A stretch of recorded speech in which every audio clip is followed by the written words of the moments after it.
Évangile du temps de la fin avec Pasteur André Weshi.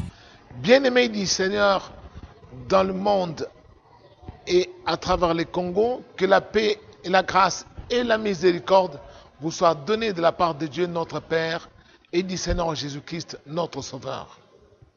Le Seigneur Jésus-Christ dont je suis serviteur m'a confié un message sur Naaman le Syrien.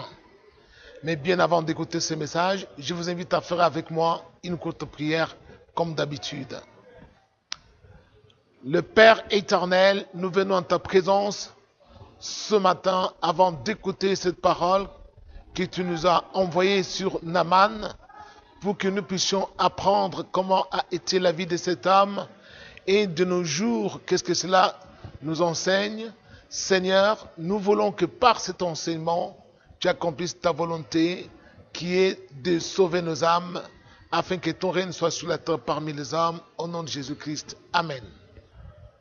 Ce message se trouve dans le livre de 2 Rois au chapitre 5 du verset 9 au verset 14. Naaman vint avec ses chevaux et son char et il s'arrêta à la porte de la maison d'Élisée. Élisée lui fit dire par un messager: va et lave-toi cette fois dans le Jourdain. Ta chair redeviendra saine et tu seras pur. Naaman fut irrité et il s'en alla en disant: voici, je me disais, il sautera vers moi, il se présentera lui-même, il invoquera le nom de l'Éternel son Dieu, il agitera sa main sur la place et guérira les lépreux. Le fleuve de Damas, l'Abana et le Parpar, ne valent-ils pas mieux que toutes les eaux d'Israël? Ne pourrais-je pas m'y laver et devenir pur? Et ils sont retournés et partaient avec fureur. Mais ses serviteurs s'approchèrent pour lui parler. Et ils dirent: mon père, si le prophète t'eût demandé quelque chose de difficile, ne l'aurais-tu pas fait? Combien plus dois-tu faire ce qu'il t'a dit? Lave-toi et tu seras pur. Il descendit alors et se plongea cette fois dans le Jourdain, selon la parole de l'homme de Dieu, et sa chair redevint comme la chair d'un jeune enfant, et il fut pur. Naaman, chef du roi de l'armée du roi de Syrie, jouissait d'une grande considération et d'une grande faveur auprès de son maître, parce que l'Éternel avait délivré les Syriens par cet homme. Mais cet homme fort et vaillant, la Bible raconte qu'il était lépreux. Alors, un jour, il entendit parler du prophète Élisée, qu'il y avait en Israël un prophète auprès duquel, s'il se trouvait, il serait guéri de sa maladie. Parce qu'il avait tout fait, contacté des médecins pour qu'il soit guéri de sa lèpre, il n'en pouvait pas. Alors, parlant à son roi, et son roi le lui permit, et il se rendit jusqu'en Israël, auprès du prophète Élisée, pour qu'il soit guéri de sa maladie. C'est alors que quand il arriva là, l'endroit où était le prophète Élisée, Élisée ne sortit pas de la maison pour le rencontrer, mais plutôt il lui envoya dire: va dans le fleuve Jourdain et lave-toi cette fois et tu seras pur. Et pour ces Syriens nommés Naaman, cela fut considéré comme un affront. D'autant plus qu'il était un grand chef militaire et il n'était pas n'importe qui. Bien aimé, cet homme fou furieux décida de retourner chez lui en disant: j'ai été très mal reçu, très mal accueilli. Il n'est même pas sorti pour mettre sa main sur ma maladie, pour prier son Dieu. Il m'a envoyé dire par des gens. Alors j'ai été sous-estimé. Mais ses serviteurs lui dirent: mon père, le prophète ne t'a pas demandé une chose compliquée, il a dit, va, lave-toi et tu seras pur. Mais Naaman se plaignait et disait, mais dans mon pays, la Syrie, il y a les parpares, il y a la banane, des grands fleuves. Je pouvais m'y laver et là je serais pur. Pourquoi seulement me laver ici, en Israël, dans le Jourdain? Oh là là, nous allons savoir par cet enseignement que symbolise l'eau du Jourdain, que symbolise 7 fois dans l'eau du Jourdain, se laver 7 fois, et pourquoi seulement l'eau du Jourdain? Et l'Israël, qu'est-ce que cela signifie? Qu'est-ce que Dieu veut nous enseigner ce matin? Mais d'emblée des jeux, je voudrais vous dire, bien-aimés du Seigneur, que la Bible, comme je vous l'ai toujours dit, est pleine d'images symboliques qui enseignent les choses à venir. Alors, voici encore un autre exemple. Souvenez-vous, fort longtemps après, Dieu parla par le prophète Ézéchiel. Dans le livre d'Ézéchiel, au chapitre 36, à partir du verset 25, Dieu dit, je répandrai sur vous une eau pure. Je vous purifierai de vos souillures et de vos idoles. Et je vous donnerai un nouveau cœur et un esprit nouveau. Et j'ôterai de votre corps un cœur de pierre. Et je vous donnerai mon esprit pour que vous accomplissiez ma volonté et que vous observiez mes lois. Bien-aimés du Seigneur, Dieu avait promis cela à son peuple. Alors, souvenez-vous maintenant, Jésus-Christ est arrivé. Il a enseigné à ses disciples. Et il leur dit, vous êtes déjà purs à cause de la parole que je vous ai annoncée. Alors, qu'est-ce que cela signifie? Cela signifie que la parole, c'est celle-là qui est l'eau. Donc, l'eau du Jourdain, c'était le symbole de la parole que Dieu devait envoyer sur la terre par Jésus-Christ. La vraie parole qui se trouve uniquement en Israël. Et Israël, c'est quoi? Israël, souvenez-vous, dans Sophonie, il est dit, et réjouis-toi, fille de Sion, pousse des cris d'allégresse, Israël. Donc, c'est toujours l'église de Dieu qui est comparable à l'épouse du Seigneur. Bien-aimé du Seigneur, cette parole enseignée à l'endroit où se trouve l'église de Dieu, la vraie église, là où les gens ont le Saint-Esprit, cette église qui est Israël de Dieu.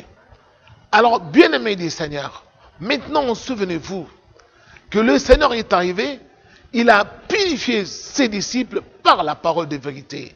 Et même quand il a mis de l'eau dans un bassin pour nettoyer leurs pieds, il leur a dit, celui qui a nettoyé ses pieds est entièrement pur. Et l'eau était tout symbole de la parole de Dieu. Bien-aimés du Seigneur, souvenez-vous que cette parole qui a été enseignée par les apôtres, y compris l'apôtre Jacques, qui dira, nous avons été engendrés par la parole de la vérité.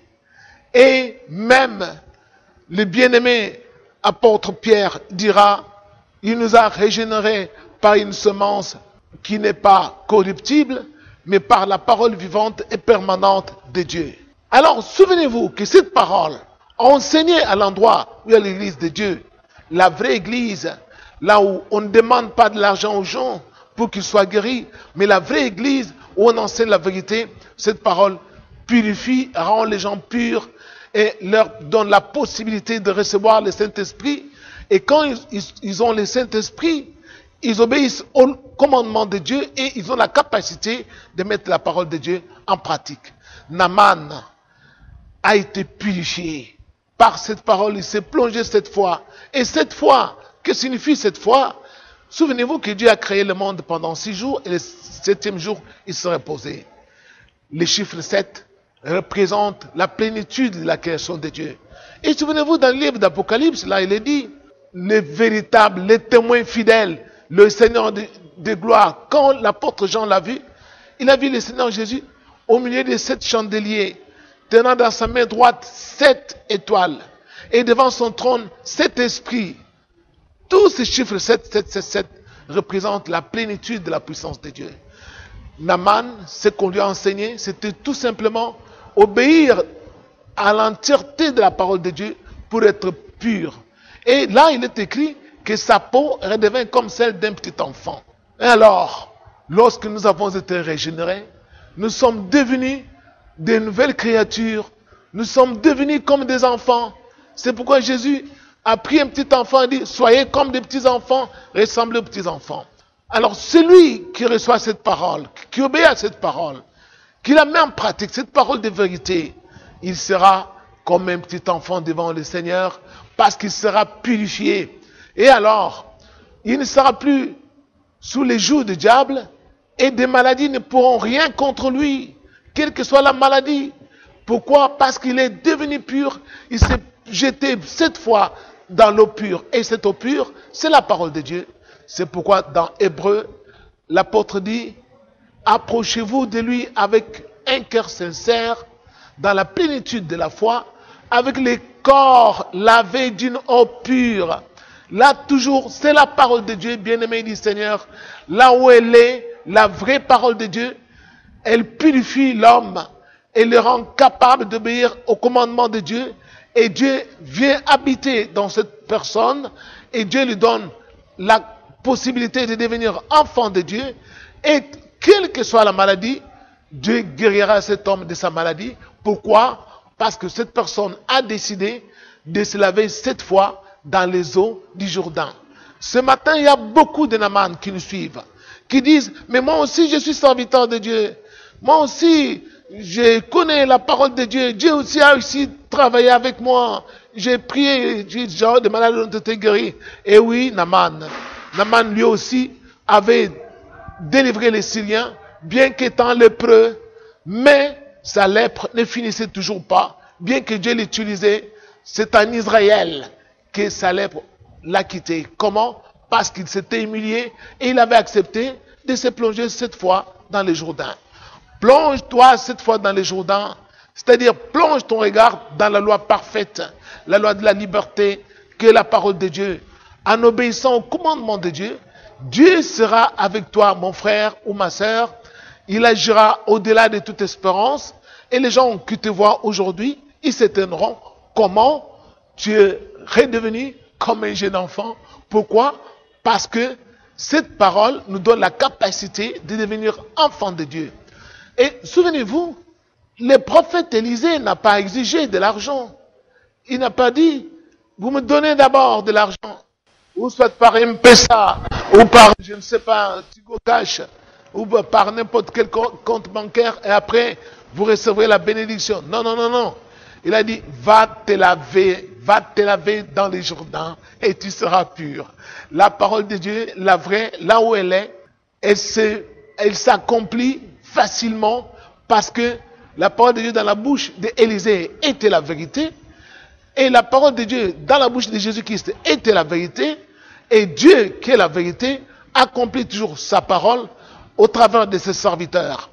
Bien-aimés du Seigneur, lorsque vous voyez une guérison qui est d'abord cautionnée au prix de l'argent, au prix d'un paiement quelconque, cette guérison-là ne vient pas de Dieu, car la guérison de Dieu, elle est gratuite.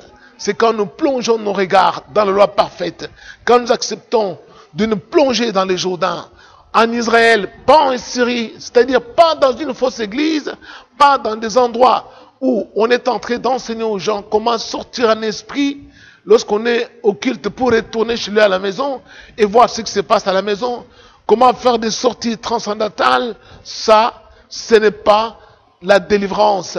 Ça, c'est tout simplement la pure sorcellerie. Et ça vous expose à attraper toutes ces maladies que Dieu a envoyées sur la terre pour manifester sa colère aux habitants de la terre. Pourquoi? Parce que vous pratiquez ni plus ni moins la sorcellerie. La sortie transcendantale, ce n'est pas la délivrance. La vraie délivrance, c'est quand vous plongez votre regard dans la parole de Dieu et que vous acceptez d'obéir à tous les commandements. Pas à un seul, pas à 2, mais à tous les commandements, à la parole dans son entièreté. C'est alors qu'on te dira que Dieu est ton Père et que tu es son fils ou tu es sa fille et que tout ce que tu vas lui demander, il va le faire. Il va te guérir de toute maladie, il va te rajeunir, il va te rendre pur parce qu'il est dit, Tout est pur pour ceux qui sont purs. Rien n'est pur pour ceux qui sont souillés et incrédules. Bien-aimés du Seigneur, eh oui, quand on est pur, on est purifié par la parole de Dieu, tout devient pur. Et nous avons la guérison, nous avons la bénédiction et nous avons la protection. Parce que nous sommes devenus purifiés au travers de la parole de Dieu. Que le Seigneur vous bénisse.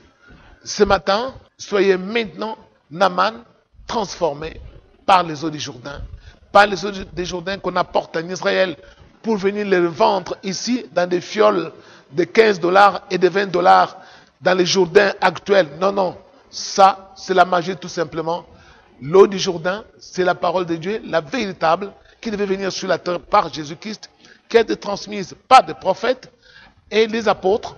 Et quand vous l'avez, elle vous délivre parce que vous la mettez en pratique. C'est la parole de l'évangile. C'est pourquoi il est dit, l'évangile est une puissance de Dieu pour le salut dès qu'on croit. Que le Seigneur vous bénisse. Merci et à la fois prochaine.